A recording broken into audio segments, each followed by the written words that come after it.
Hi brother, నేను గుర్తున్నానా?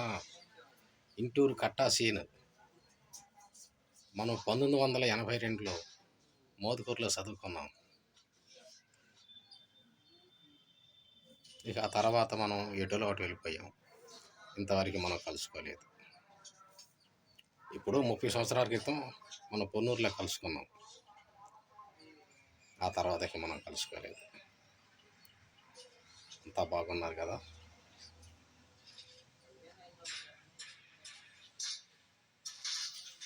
అప్పట్లో పేరంశీని గాడు ఉండేవాడు. మరి ఇప్పుడు అతను ఎట్లా ఉన్నాడు?